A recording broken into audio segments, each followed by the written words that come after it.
all the latest military news update. This is AFP Community News, hosted by Rob Susan every 12 noon, Mondays to Fridays. Only here on DWDD Armed Forces Radio. One AFP for a stronger Philippines.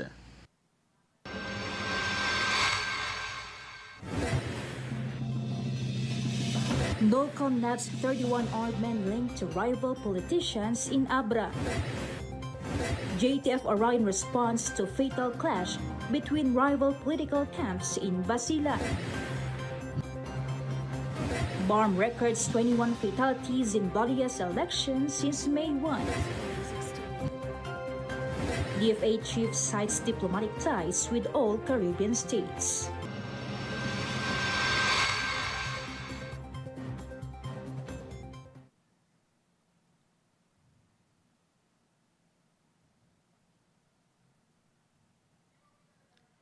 Good day everyone, as well to our troops at Camp Emilio Ginaldo in Quezon City. Today is Tuesday, May 13, and we will bring you the latest news from the armed forces and other information around the Philippines. I am Rob Susan Nabay for AFP Community News.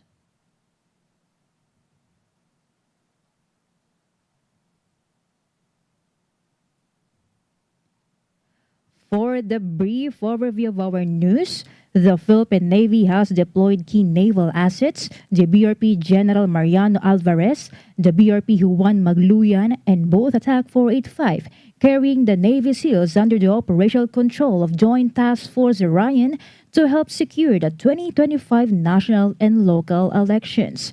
The deployment aims to ensure the maritime security, especially in geographically isolated and disadvantaged areas within the Western Mindanao.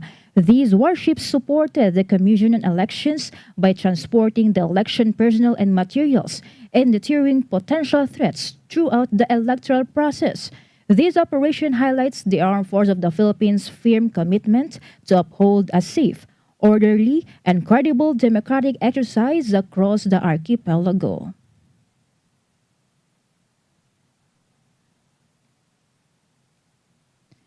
The military forces arrested 31 armed individuals suspected to be members of private and armed groups and supporters of rival candidates during an operation in Barangay Laskig, Pidigan, Abra. According to Northern Luzon Command spokesperson Major Anthony Pueblas, the operation was launched after receiving tips from the concerned citizens about the presence of armed men in the area. Troops from the Army's Special Operations Command, Trinidad North, and the 501st Infantry Brigade intercepted the 6 vehicles, arresting 10 suspects and seizing firearms, including M16 rifles and 45 caliber pistols. Another group of 21 armed men was apprehended shortly after, also found in possession of 45 caliber pistols. The suspects are now under the custody of Piligan Municipal Police as authorities prepare criminal charges. From NOLCOM, let us hear some information from Joanne about multi-purpose hall built in Lalo, Cagayan under Balikatan 2025 hands over to LGU.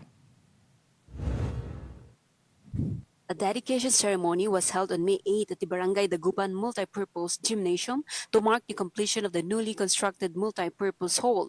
The facility was built under the Engineering Civic Action Program as part of the Balikatan Exercises 40-2025, a joint military training initiative between the Philippines and the United States. The project was made possible through the joint efforts of the 355th Aviation Engineer Wing of the Philippine Air Force and the Marine Wing Support Squadron 174 of the U.S. Marine Corps. The new hall is expected to serve as a valuable venue for community events, meetings, and disaster response operations. Municipal Vice Mayor Maria Olivia B. Pascual and Barangay Captain Edmond Alipio expressed their gratitude to the Filipino and American service members involved in the project. They commended their commitment and efforts, with Vice Mayor Pascual hoping that they carry fond memories of their time in Lalo. Barangay Captain Alipio also conveyed his optimism for future collaboration. deliberations. The ceremony featured the blessing of the new hall and the signing of turnover documents. This new facility stands as a testament of the unity and cooperation between the Philippines and the United States.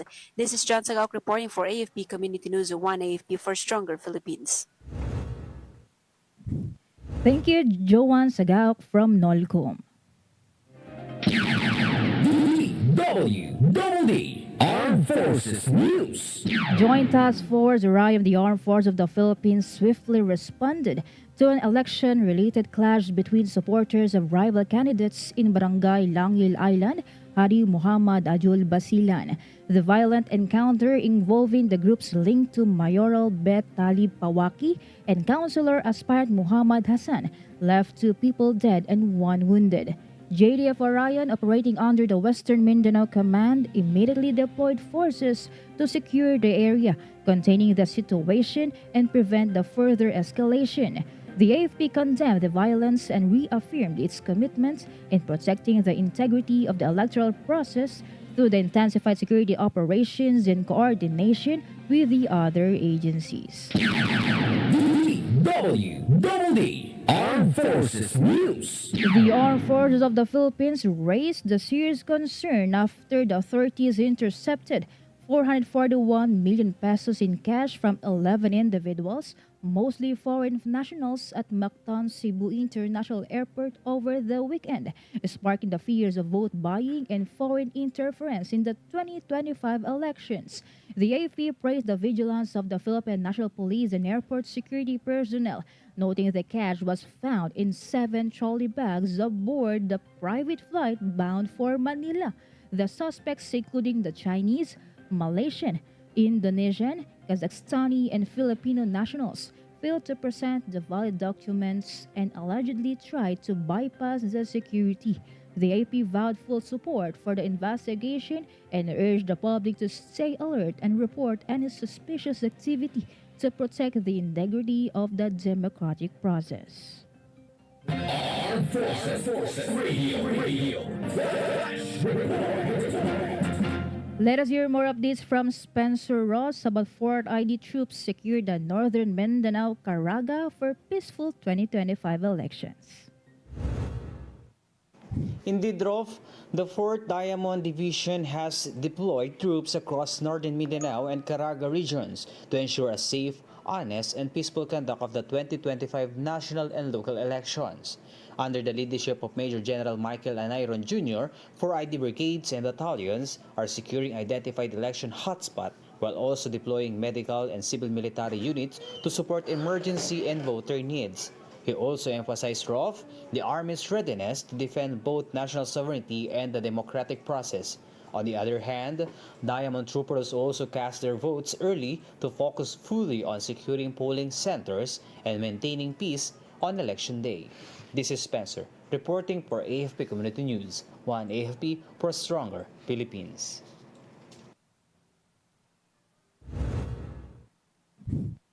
Thank you, Spencer. DWDD Armed Forces News. Naval Forces Eastern Mindanao officially deployed the BRP Artemio Ricarte and Philippine Coast Guard's BRP Capones for the second leg of the Filindo Corpart 39-2025 during a send-off ceremony at Dole Philpier in General Santos City. The coordinated patrol with Indonesia aims to combat piracy, illegal fishing, and other cross-border crimes under the 1975 Philippine ID Border Patrol Agreement. They reinforce the maritime security and cooperation between the two nations. DWDD National News. And for our national news, violence continues to plague the Bangsamoro Autonomous Region with 21 people killed since the start of May, with 5 fatalities on Election Day alone. Voters across BARM were forced to face a grim reality to risk their personal safety and their right to vote. Analysts describe this as the most violent electoral cycle since the region attained autonomy, dealing a blow to its fragile peace and casting doubt on its path toward genuine democratic transitions. Armed Forces Radio. Flash report. For more updates from Leonor, DSWD continues livelihood support for former rebels to promote peace and development. Department of Social Welfare and Development remains committed in providing livelihood assistance to former members of non-state armed groups who have returned to the fold of the law. DSWD Undersecretary for Peace and Development Group Alan Tanhusay emphasized that the agency is working closely with other organizations to address the socio-economic challenges of conflict-affected communities. The DSWD Livelihood Support Program aims to integrate FMN SUGs and their families. Through the Sustainable Livelihood Program, the DSWD provides rebel returnees with seed capital training and capacity building initiatives to help them establish and sustain business. This is Leonor Tanap reporting for AFP Community News, 1 AFP for Stronger Philippines. Thank you, Lenore.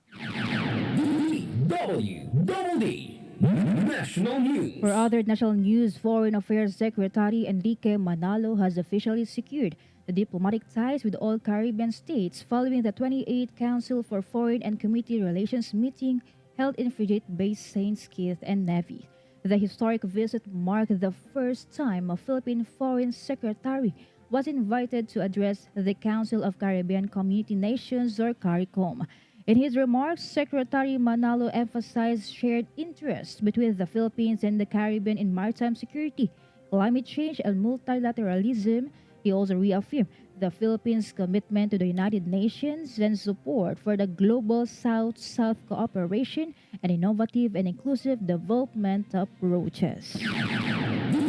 DWDD National News. A total of 31,408 qualified persons deprived of liberty availed of the on-site and off-site voting modes in the May 12 midterm elections.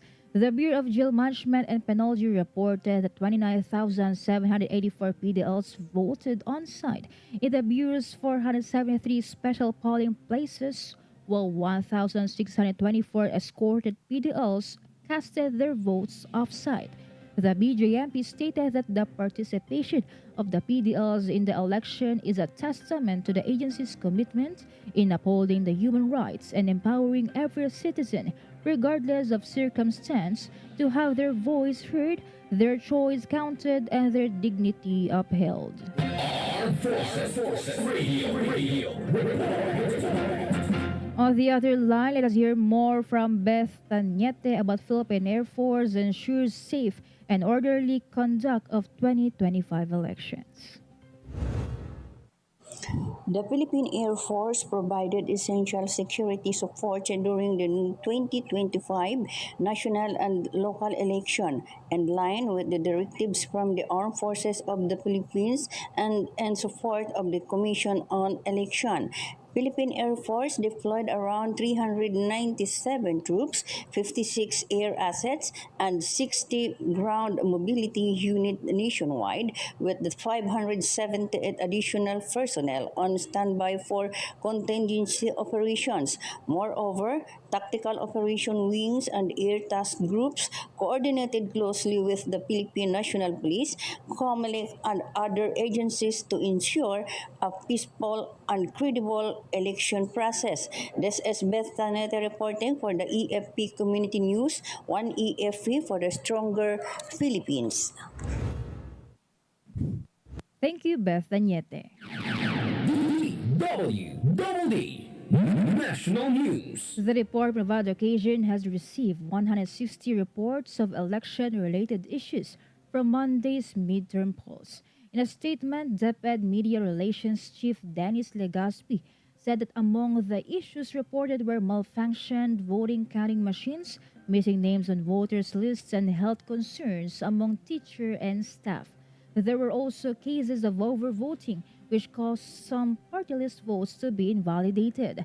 The reports are resolved immediately in coordination with the Commission on Elections, Philippine National Police, and other agencies.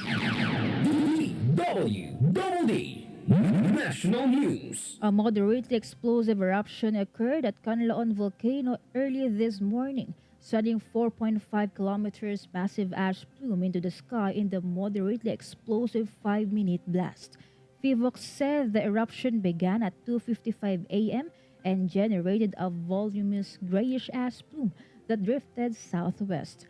Pyroclastic density currents descended the southern slopes, reaching up to 2 kilometers from the crater, while large volcanic fragments were hurled within a few hundred meters of the summit, igniting the nearby vegetation. PHIVOX has maintained alert level 3 over Canlaon. Residents within a 6-kilometer radius of the crater are advised to remain evacuated due to the risks of pyroclastic flows, ashfall, and volcanic debris. Armed Forces Radio. From our report on the ground, let us hear the report of Mafet about 67th IB neutralizes NPA leader in Surigao del Sur clash. Yes, Rolf, good morning. A leader of the Communist New People's Army was neutralized during a military operation in Lingig, Surigao del Sur. According to the 10th Infantry Division, the slain rebel was identified as Elbert E. Chavez alias Adrin, the commanding officer of the Regional Centro de Gabridad Jaguar under the Southern Mindanao Regional Committee. He died in a firefight with soldiers from the 67th Infantry Battalion in Sitio Mendizona, Barangay Raha, Kabungsuan. Troops also recovered an M16 rifle from the encounter site. In a statement, Major General Alan Hambala, commander of the 10th ID, reassured the public that despite the clash, the security situation in the area remains under control. This is Mafetizan reporting for AFP Community News, one AFP for stronger Philippines. Thank you, Muffet. DWDD National News. On the other hand, the Philippines has officially established diplomatic relations with Grenada. The diplomatic ties were sealed through a joint communique signed by Foreign Affairs Secretary Enrique Manalo and Grenadian Foreign Minister Joseph Andal. With this, the Philippines now maintains full diplomatic relations with all foreign member states of the Caribbean Community or CARICOM.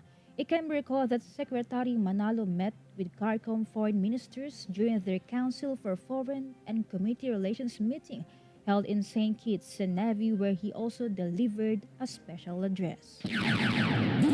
DWDD National News. A Japanese national and his Filipino accomplice were arrested at NAIA Terminal 3 for allegedly trafficking 13 Filipinos under the guise of factory jobs in Japan. The suspects, identified as Tomita Takayuki and Maria Zenaida Calius Otani, are now facing charges of qualified trafficking in persons and large-scale illegal recruitment. According to the authorities, the two used a bogus agency called Wink Bayside Manpower Services to lure victims with promises of jobs under Japan's Technical Intern Training Program, offering a salary of 120,000 yen per month. The Migrant Workers Protection Bureau is urging the other possible victims to come forward and cooperate as efforts continue to ensure the accountability and justice. Armed Forces Radio. Some information from Jai about AFP and COMELEC officials inspect the polling centers in Sulu to ensure the secure elections. ROF, the 11th Infantry Alakdan Division and Joint Task Force Orion Commander Major General Leonardo I. Peña conducted a joint inspection of polling centers across Sulu on Election Day to ensure the integrity and security of the electoral process. Along with attorneys Vidsar Julie, Provincial Election Supervisor, it emphasized the strong partnership between the armed forces of the Philippines and the Commission on Elections in maintaining a peaceful and credible election. They visited polling centers in Hulu, Paticol, and other municipalities and assessed security measures. The inspections were part of a broader security campaign led by JTF Orion and COMELEC Sulu to deter election-related violence and intimidation, especially in areas historically affected by armed conflict. This is Jai reporting for AFP Community News, one AFP for a stronger Philippines. Thank you, Jai. DWDD National News. And for other updates, the Securities and Exchange Commission is optimistic that Maynilad Water Services Incorporated will finally go public this year, possibly marking the biggest initial public offering in Philippine history. In March, Maynilad filed for a 49.14 billion pesos IPO, aiming to lease up to 2.46 billion common shares at a maximum price of 20 pesos each, representing 30.45% of its total shares. The West Zone Water Concessionaire is eyeing an offer period from June 25 to July 2, with a PSE listing set for July 10. DWDD National News. Bicol International Airport is set to welcome international flights by December. According to Transportation Secretary Vince Dizon, they are working closely with the Civil Aeronautics Board to encourage airlines to open routes abroad. Dizon also assured the Bicol local leaders that the DOTR will double its efforts to partner with a top-tier global airport operator to help boost tourism and investment in the region. DWDD National News. The Philippines bagged 7 silver medals at the ASEAN Weightlifting Championships in Jiangshan, China. Two-time Olympian Elrin Ando secured the 3 silver medals at the women's 64-kilogram category. Rose G. Ramos also got her own trio of silver medals by lifting 90 kilograms in the snatch and 107 kilograms in the clean and jerk for a total lift of 197 kilograms in the women's 49-kilogram event. In the men's event, Fernando Agad Jr. won a silver medal in the men's 55-kilogram clean and jerk, having lifted 141 kilograms. The ASEAN Weightlifting Championship is a competition organized by the ASEAN Weightlifting Federation for competitors from the ASEAN countries. DWDD Armed Forces News. And that's all for today's broadcast, and thank you so much for joining us, especially to our audience in our Facebook page, AFP Radio DWDD. Don't forget to tune in tomorrow for more updates, same time and same station. Again, this is Rob Suzunabay for AFP Community News, one AFP for a stronger Philippines. Behold the latest military news update. This is AFP Community News, hosted by Rob Suzon every 12 noon, Mondays to Fridays. Only here on DWDD Armed Forces Radio. One AFP for a stronger Philippines. Ito ang DWDD 1134 kHz AM. Balita, impormasyon at musika. Ito ang DWDD AFP Radio. Boses ng Kawal Pilipino. Alamin ang mga mainit na balita mula sa ating Armed Forces. Tumutok sa 1134 kHz AM sa inyong mga radyo at manood online. I-like at i-share ang AFP Radio DWDD Facebook page. Ito ang DWDD Armed Forces Radio, ang boses ng Kawal Pilipino.